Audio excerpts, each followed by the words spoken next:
Hello guys and welcome back to my channel MedPharmaco Essentials. So in today's video I have mainly come up with a topic of choice of antihypertensives, which is actually very confusing in most of the cases. So before we choose any antihypertensive to the patients, we have to be thorough with what to choose. Right, there are many antihypertensives. You cannot give any antihypertensive to any patients. Okay, you have to judge the patient whether they are having comorbid conditions or whether they are not having any comorbid conditions, whether it is the stage 1. Everything you have to consider when you're choosing any antihypertensives to the patients. So let me first discuss about all kind of choice of antihypertensives, and then we will do a case study which will actually imply whatever is learned. So let me start it. So the first is choice of antihypertensives in case of comorbid conditions. So we all know that what are the comorbid conditions. Like the first one, if suppose the patient is having benign prostate hypertrophy. So benign prostate hypertrophy is nothing but it is a condition where the patient will have urinary retention.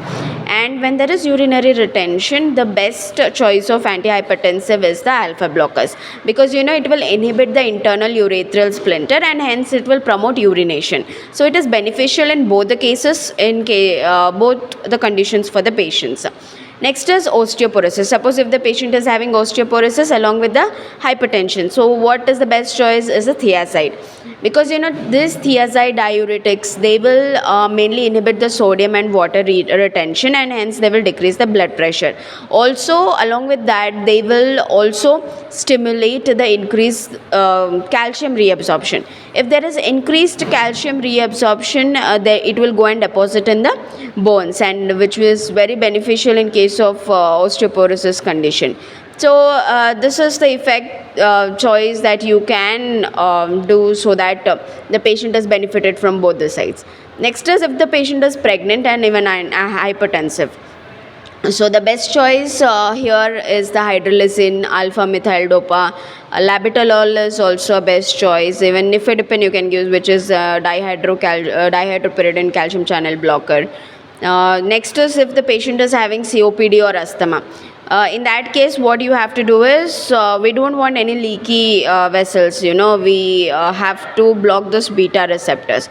So what we do, mainly the drugs that you have to not give in the patient, I will discuss in case of COPD and asthma, even hypertension if they are having. So the best one is that you have to not give are the following, like beta 2 inhibitors. So in this beta 2 inhibitors, what they do, they will if you it will cause bronchospasm, and it can worsen the COPD or asthma condition, especially the non-selective beta blocker you have to not give to the patient.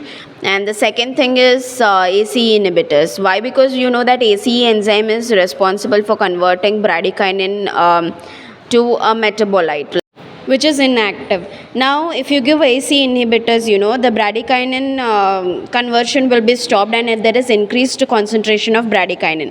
That will cause vasodilation and even increased capillary permeability, and hence the patient might have any angioedema, or you can say swelling and coughing conditions also. So now discuss the patients without comorbid condition. If the patient is coming with hypertension and they don't have any of the comorbid conditions, then how to treat them? See, in this there are categories, like if the patient is non-elderly, non-African or American, and if they come with a very high blood pressure. So the first choice of antihypertensive is ACE inhibitors you can give, or ARBs you can give. See, whenever you choose any of the antihypertensive, first you have to choose properly which antihypertensive we have to choose for the patient.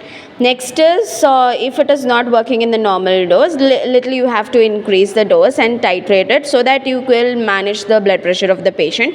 If that is also not working, then what we do, we either go for the combination therapy. Like suppose in this condition, the patient might be added with an thiazide diuretic for managing the blood pressure of the patient.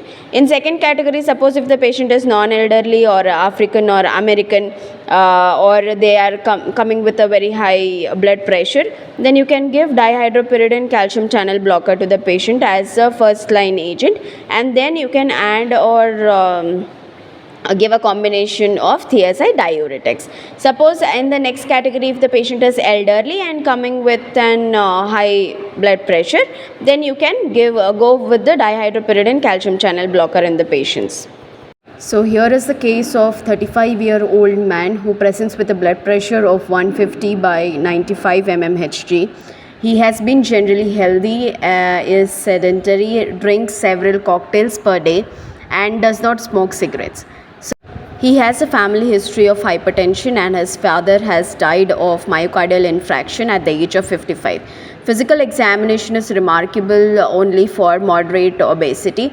Total cholesterol is 220 and high density lipoprotein cholesterol level is shown to be 40 mg per dl. The fasting glucose is 105 mg per dl. The chest x-ray was normal. Electrocardiogram shows that the patient had left ventricular enlargement. What is the treatment for this patient? So first of all, you have to know that the patient has a stage 1 hypertension according to the JNC guidelines. First of all, when we start the management, we have to judge how urgent it is to treat the hypertension in case of patients. So here there is cardiovascular risk factors. If we see in this patient, it includes the family history of early coronary disease and elevated cholesterols. Even the evidence of end organ impact is also seen in the patient, that is left ventricular enlargement we had seen. The strong family history suggests that this patient has essential hypertension. However, the patient need to undergo the basic routine examinations like RFT, that is renal functioning, thyroid function, serum electrolyte measurements and all the things.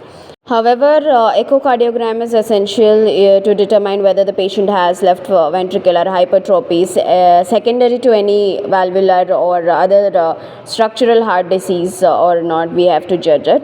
So initial management in this patient can be behavioral or dietary changes you can do, aerobic exercises you can make the patient do. However, most patients like this will require some of the medication. So as we learned in the choice of antihypertensives, in case of mild hypertension, thiazide diuretics can be the choice with less side effects and inexpensive also.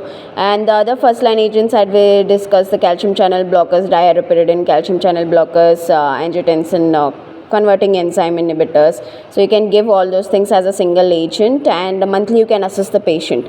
If needed, you can add the second agent. In that, one of them should be the thiazide diuretics. And once the blood pressure is controlled, the patient should be followed with regular checkups, and lifestyle changes and medication alteration is there. They can be done in the patients. So this was the brief information about the choice of antihypertensives. I hope you met the information that I had to convey it. So thanks for watching the video. Please do like, share the video and subscribe the channel. Thank you.